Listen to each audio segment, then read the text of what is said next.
వీఐపీలని తగ్గించేస్తాం, VIP బ్రేకులు తీసేస్తాం, లేకపోతే కనుక అది తీసేస్తాం ఇది తీసేస్తాం అనేటటువంటిది కుదరదు. ఫైనల్గా దాంట్లో ఇంకా ఎక్కువ కాకుండా చూసుకుంటే అదే గ్రేట్ అన్నటువంటిది ఇంతకుముందు చాలాసార్లు చెప్పి తిరుమల తిరుపతి దేవస్థానానికి సంబంధించి ఇప్పుడు ఏపీ ఎన్ఆర్టీఎస్ సభ్యులకి వీఐపీ బ్రేక్ దర్శనం కోట 50 నుంచి 100కి పెంచుతా నిర్ణయం తీసుకున్నారు.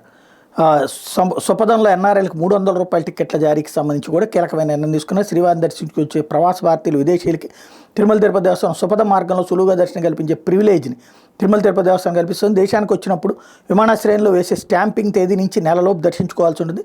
ఒరిజినల్ పాస్పోర్ట్తో ఉదయం 10 నుంచి సాయంత్రం 5 గంటలలోపు వచ్చిన వాళ్ళకి శ్రీవారి ఆలయానికి దక్షిణ వైపు ఉన్న సుపథంలో 300 రూపాయల ఎస్సీడీ టికెట్ జారీ చేస్తారు. ఎంతమంది అర్హులు వచ్చినా అవకాశం ఉంటుంది. బ్రహ్మోత్సవాలు ఇతర ప్రముఖ ఉత్సవాల సమయంలో అవకాశం ఉండదు.